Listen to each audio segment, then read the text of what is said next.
We live in a world where masculinity has become this marketplace. It's a place where insecurity isn't healed. It's just been monetized. And every algorithm, I think, knows this. I mean, scroll long enough and you'll see the pattern.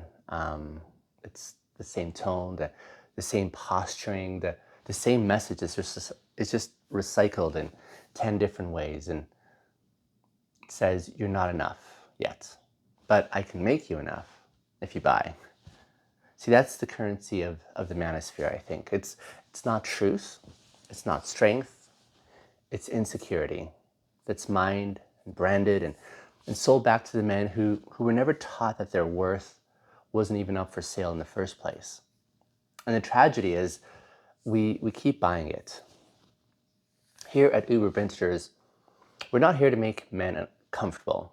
We're here to make them conscious because the very systems that are profiting from male pain, they don't want healing. They want dependency. Whereas real manhood is not a subscription. It's a return to integrity. And we're done letting the internet define what that looks like for us. So when we talk about the manosphere, we're not just talking about influencers. We're talking about like an entire digital economy, if you will, that's built on unprocessed shame. So each video, each podcast, each viral clip promising what alpha dominance looks like or what female submission should be is part of this, I would say, $1 billion industry, right? And its business model is really quite simple. Keep men angry, keep men addicted, keep men afraid that they're not measuring up, in essence. Because fear converts, fear sells, fear keeps you scrolling and comparing and consuming.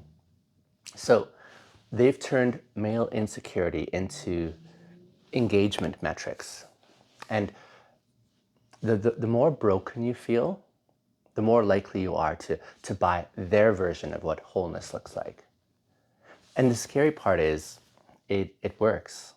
Because most men today were never given a language to express their pain. We were taught how to hustle, we were taught how to keep striving, but not how to heal. We were taught how to suppress, but not really to speak and express. And so when someone online finally names that pain, even when it's toxic, we listen. Because it feels like someone finally sees us.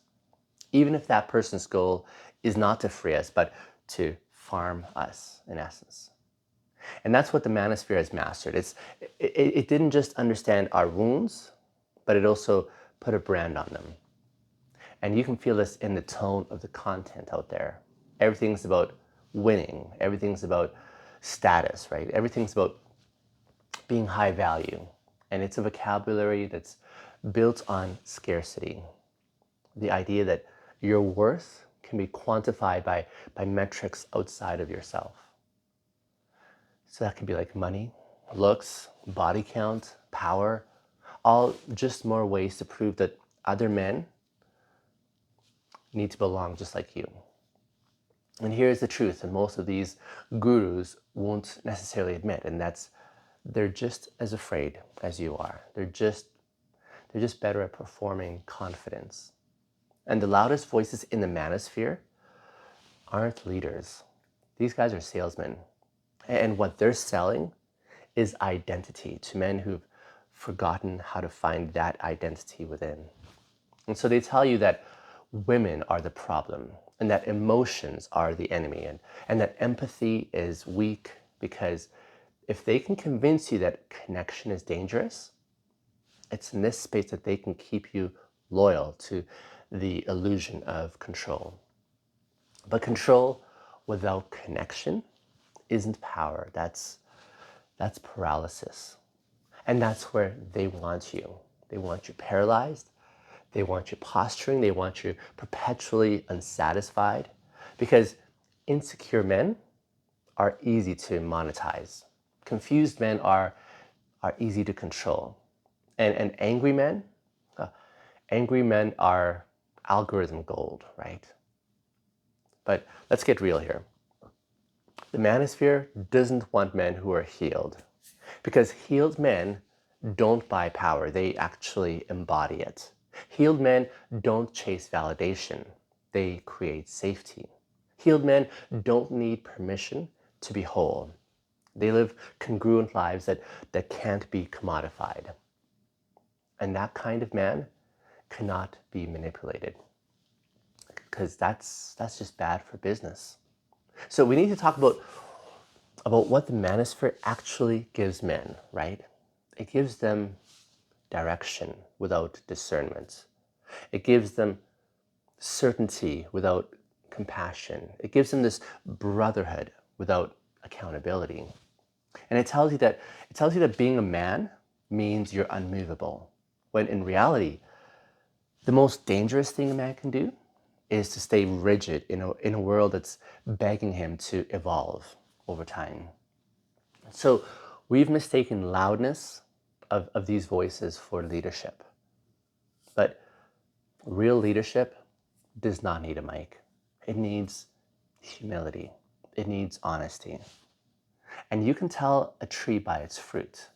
So let's look at the fruit of this ideology that we're addressing. We have this generation of men who are obsessed with hierarchy, and they're terrified of rejection.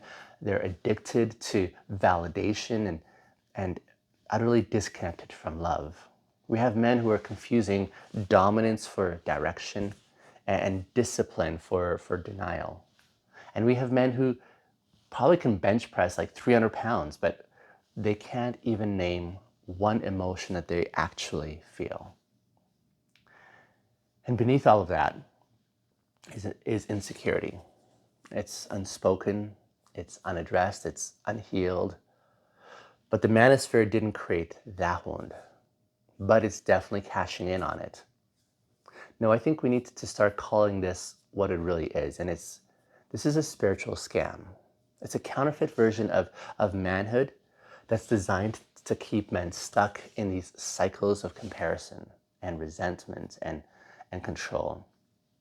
Because when you believe that you're never enough, you actually stay obedient to anyone who promises that you can be enough. And you buy their supplements, you mimic their tone, you repost their rhetoric, you trade individuality for belonging. And in that trade, you lose the very thing that made you powerful in the first place, and that is your presence. Your presence doesn't perform. Presence, it doesn't need followers. It doesn't need to sell. It's quiet. It's grounded. It's free. And that's the one thing I think that the Manosphere cannot teach, because you can't monetize congruence. Congruence, it isn't something that you buy. It's something that you build up over time. It's the alignment between who you say you are and how you're actually living. It's this calm in where your tone and like where you don't really have to prove anything anymore. See, that's, I think, what true masculinity feels like. It's not loud, it's not fragile, it's not defensive, it's just whole. And I get it, like we've all been there, I think. We've all clicked on the video that promises to fix us, right? We've all felt that pain of maybe this time I'll finally be enough. But brother, you already are enough. You just forgot. And that forgetting is exactly what they're counting on. The only thing I think that's scarier than insecure man is one who is healed.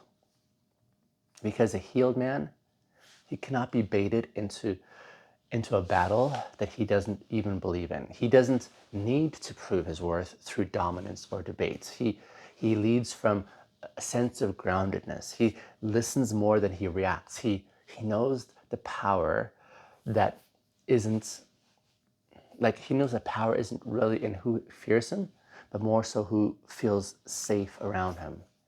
And this is the revolution that the Manosphere will never market. If you've ever wondered why you keep listening to these voices that make you feel worse about yourself, it's because shame is familiar. And familiarity feels a lot like truth when you've lived in that space long enough. And that's why so many men defend toxic content. Not because it's healthy, but because it feels like home. Pain can become an identity when we stop questioning it. But what if we stopped defending what damaged us? What if we stopped calling trauma training? What if we stopped worshiping men who mistake cruelty for clarity? Because the moment that we do this, this entire economy of male insecurity in essence just collapses. And that's why this matters. Because this isn't just about YouTubers and TikTokers. This is about how millions of men are being disciplined and discipled and into these distorted masculinity frameworks. This is about the boys who are watching these men, learning very early that to be respected, you have to reject tenderness.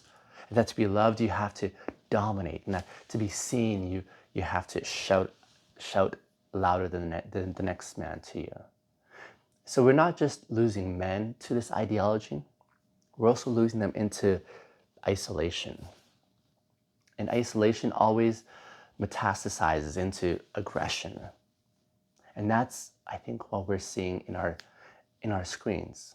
That's what's bleeding into our relationships. That's why integrity and intimacy aren't luxuries anymore. They're in essence survival skills that we must adopt.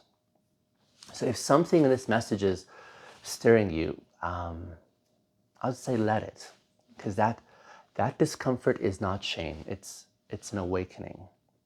And we go deeper into this exact conversation in the Ashes of the Alpha Male. It's a companion course for men where reclaiming power through honesty instead of image is what we're exploring. And you can find it on my website at uberbintegers.com.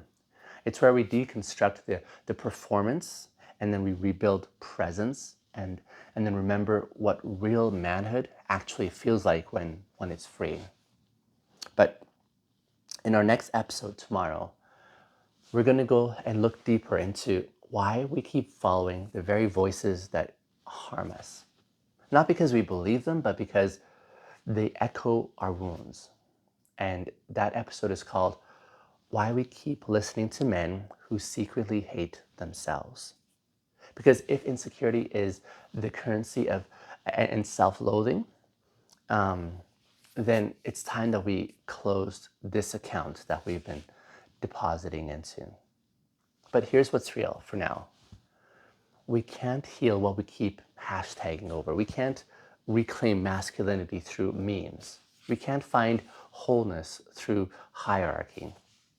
But what we can do is we can get honest. We can get honest about the fear and about the comparison, about the insecurity that we keep dressing up as ambition. Because once we name it, it loses its power. And once we lose the need to prove, we, in essence, gain the capacity to love. And that's where this whole movement begins. Not in superiority, but in sincerity. Not in louder voices, but in truer ones. You can feel it, though, can't you? Like this old way of breaking. I think men are tired of competing for worth, and we're ready to come home from this way of thinking.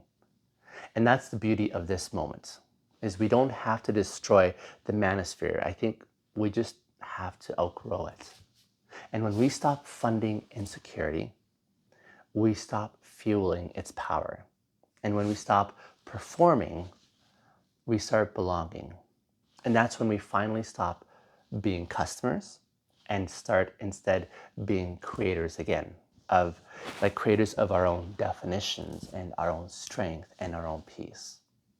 So it is possible. But I hope to see you in tomorrow's episode. Thank you for listening, and drop me comments down below if there are epiphanies that came along or if there's further questions. See you tomorrow.